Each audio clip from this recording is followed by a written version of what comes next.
എവിടെയെങ്കിലും എന്തെങ്കിലും പ്രകൃതി ദുരന്തം ഉണ്ടാകുമ്പോൾ കുടിയേറ്റ കർഷകരെയും തോട്ടമുടമകളെയും പഴിചാരി യഥാർത്ഥ കാരണത്തിലേക്ക് നോക്കാതിരിക്കുക എന്നത് ഒരു സ്ഥിരം ക്ലീശയായി മാറിയിട്ടുണ്ട്.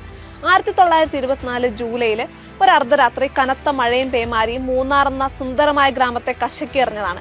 അതിന് 100 വർഷങ്ങൾക്ക് ശേഷം, അതായത് 2024 ജൂലൈയിൽ അതേപോലൊരു രാത്രി, അതേപോലൊരു പേമാരിയും ഉരുൾപൊട്ടലും വയനാട്ടിലെ മുണ്ടക്കൈ, ചൂരൽമല എന്നീ പ്രദേശങ്ങളെയും കശക്കി എറിഞ്ഞിട്ടുണ്ട്. 1924 ജൂലൈ എന്ന് പറയുമ്പം അധികം നിർമ്മാണങ്ങളൊന്നും ഇല്ലാത്തൊരു സമയമാണ്. അപ്പം 100 വർഷങ്ങൾക്ക് മുൻപും ഇതുപോലെ വെള്ളപ്പൊക്കവും മലയിടിച്ചിലും മരണങ്ങളും ഒക്കെ സംഭവിച്ചിട്ടുണ്ട്. അതിന്റെയൊക്കെ കാരണം കർഷകരാണോ? 2 വർഷം മുമ്പ് ജർമ്മനിയിൽ ഒരു വെള്ളപ്പൊക്കം ഉണ്ടായി, ഒരു ഗ്രാമം തന്നെ ഒലിച്ചുപോയി. അത് ഇതുവരെ പുനരുദ്ധരിക്കാൻ അവരെ കൊണ്ട് സാധിച്ചിട്ടില്ല. അതിന്റെ പിന്നിൽ കർഷകരാണോ? യൂറോപ്പിലും അമേരിക്കയിലും കാട്ടുതീ പടരുന്നതിന്റെ കാരണം കർഷകരാണെന്നായിരിക്കും ഇവരുടെ കണ്ടെത്തല്.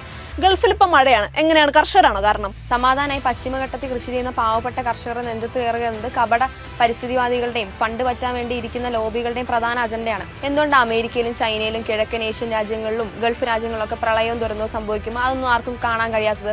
അരിയാഹാരം കഴിക്കുന്നവർക്കാണെങ്കിൽ ഇതിന് ഉത്തരം പറയാൻ പറ്റും. അരി എത്രയും ചോദിക്കുമ്പോൾ പയറഞ്ഞാഴി എന്ന് പറയുന്ന വാദമുഖങ്ങളുമായി രംഗപ്രവേശനം നടത്തുന്ന ജയശങ്കറിനെ പോലെയുള്ളവരുടെ പ്രധാന ഉദ്ദേശം ആളുകളെ തെറ്റിദ്ധരിപ്പിക്കുക എന്നതല്ലേ? പാറമടക്കാരുടെ പരസ്യം വാങ്ങിയെന്നാണ് ജയശങ്കർ പറഞ്ഞത്. അങ്ങനെയാണെങ്കിൽ ആരുടെയൊക്കെ പരസ്യം മേടിക്കാതിരിക്കാന്ന് ജയശങ്കർ പറഞ്ഞു തരട്ടെ. എല്ലാവർക്കും വികസനം വേണം, അതിന് മെറ്റൽ ആവശ്യമാണ്. മനുഷ്യന്റെ വികസന സ്വപ്നങ്ങൾ ഓരോ ദിവസവും വർദ്ധിച്ചു വരികയാണ്.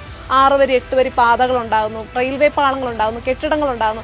എല്ലാത്തിനും അടിസ്ഥാനപരമായിട്ട് മെറ്റൽ ആവശ്യമാണ്. ഇപ്പൊ ജയശങ്കർ ഇരിക്കുന്ന കെട്ടിടത്തിന്റെ അടിത്തറ പോലും കല്ലുകൊണ്ട് ഉണ്ടാക്കിയതാണ്. അതൊക്കെ എവിടുന്ന് വരുന്നു? ഇതിനൊക്കെ ആരാണ് ഉത്തരം പറയേണ്ടത്? ശരിയാണ്, ജനജീവിതം ദുസ്സഹമാക്കിക്കൊണ്ടാണ് ക്വാറികൾ പ്രവർത്തിക്കുന്നത്. ആ ക്വാറികൾക്കെതിരെ ഏറ്റവും അധികം ശബ്ദം ഉയർത്തുന്നത് അതിന്റെ അടുത്ത് കൃഷി ചെയ്യുന്ന കർഷകർ തന്നെയാണ്, ഒരു സംശയവുമില്ല. ആ കർഷകരെ നിങ്ങൾ കപ്പ നട്ടാ മലയിടിയോ എന്ന് ക്ലാസ് എടുത്ത് കൊടുക്കുന്ന ജയശങ്കറിന് കർഷകരുടെ പ്രശ്നങ്ങൾ എന്താണെന്ന് പറയാനുള്ള ബാധ്യതയാണ് യഥാർത്ഥത്തിലുള്ളത്. ജയശങ്കറിനെ പോലുള്ളവരാണ് ഗാഡ്ഗിൽ റിപ്പോർട്ടുകളും PT വീഡിയോകളും വിദേശ പണം കൈപ്പറ്റുന്ന പരിസ്ഥിതി NGOകളുടെ ഒത്താശയോടെ ബോധപൂർവ്വം പ്രചരിച്ച് മനുഷ്യരെ തെറ്റിദ്ധരിപ്പിക്കാൻ ശ്രമിക്കുന്നത്. ലോകം മുഴുവൻ പശ്ചിമഘട്ടമല്ല, കഴിഞ്ഞ ആഴ്ച ഉത്തരാഖണ്ഡിന്റെ വലിയൊരു ഭാഗം തന്നെ ഒലിച്ചുപോയി. കാണാതായവരെ ഇതുവരെ കണ്ടെത്തിയിട്ട് പോലുമില്ല. Thailand, Malaysia, Indonesia, Assam, Bihar എന്നിങ്ങനെ നിരവധി ഇടങ്ങളിൽ കഴിഞ്ഞ 3-4 മാസമായിട്ട് അതിഭീകരമായ പ്രളയമായിരുന്നു ഉണ്ടായിരുന്നത്.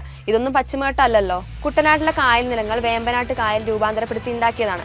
ഇതെല്ലാം കയ്യേറ്റാണ്. അപ്പൊ കായൽ തിരിച്ചേറണമെന്ന് ആർക്കെങ്കിലും പറയാൻ പറ്റുമോ? ലോകത്തിലെ പല കാലഘട്ടങ്ങളായിട്ടുണ്ടായ ദുരന്തങ്ങൾ നമുക്കൊന്ന് റാൻഡമായിട്ട് പരിശോധിച്ച് നോക്കാം. 49 ദശലക്ഷം വർഷങ്ങൾക്ക് മുൻപുണ്ടായ ഹാർട്ട് മൗണ്ടൈൻ ലാൻഡ്സ്ലൈഡ്, അപ്സറോക്ക അഗ്നിപർവ്വത മേഖലയിലുണ്ടായ അഗ്നിപർവ്വത സ്ഫോടനമായിരുന്നു ഇതിന് കാരണം. ഇതിന്റെ പിന്നിൽ കർഷകരാണോ?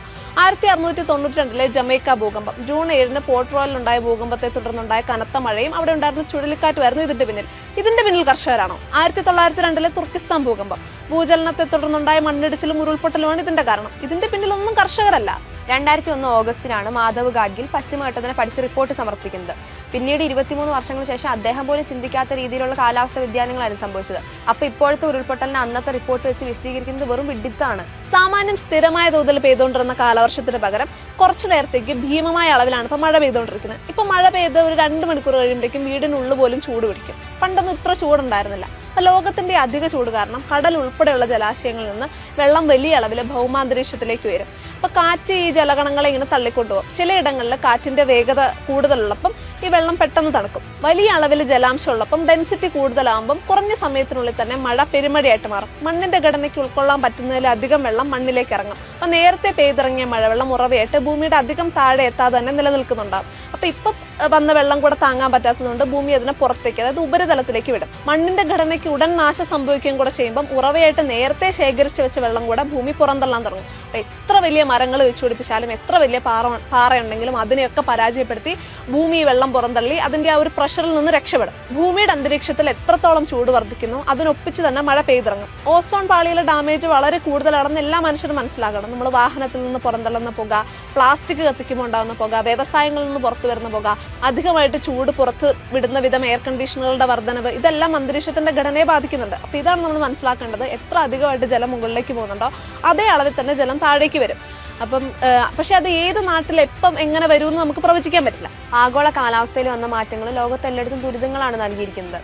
പരിസ്ഥിതി എങ്ങനെ പെരുമാറുന്നുള്ള കാര്യം നമുക്ക് പറയാൻ പറ്റില്ല, മനുഷ്യന്റെ കയ്യിലും അല്ല. വിദേശത്തുനിന്ന് ഫണ്ടും കൈപ്പറ്റി അതിനുവേണ്ടി തന്നെ കുറെ ആളുകൾ ഇവിടെയുണ്ട്. എന്ത് പ്രകൃതി ദുരന്തം വന്നാലും അവരിതെടുത്തിടും. എത്ര ആളുകൾ മരിച്ചു, എത്ര ആളുകൾക്ക് പരിക്ക് പറ്റി, എത്ര പേരെ കാണാതായി, ഇതൊന്നും ആർക്കും അറിയണ്ട. അതിനു മുൻപേ തന്നെ ഇങ്ങനെ ഒരു വാർത്തയായിട്ട് വരും. അതിന്റെ പിന്നിൽ അവർക്ക് എന്തായാലും പ്രത്യേക ലക്ഷ്യങ്ങളുണ്ടായിരിക്കും. ഇപ്പൊ ജയശങ്കർ തന്നെ അദ്ദേഹത്തിന്റെ വീഡിയോയിൽ മരിച്ചവർക്ക് ഒരു ആദരാഞ്ജലി പോലും പറഞ്ഞിട്ടില്ല. മരിച്ചവരെന്തായാലും തിരിച്ചു വരില്ല എന്ന് പറഞ്ഞാണ് അദ്ദേഹത്തിന്റെ വീഡിയോ തുടങ്ങുന്നത് തന്നെ. അപ്പൊ ആളുകൾ മരണപ്പെടുന്നതോ നഷ്ടങ്ങൾ സംഭവിക്കുന്നതോ ഒന്നും അവർക്കൊരു വിഷയമല്ല.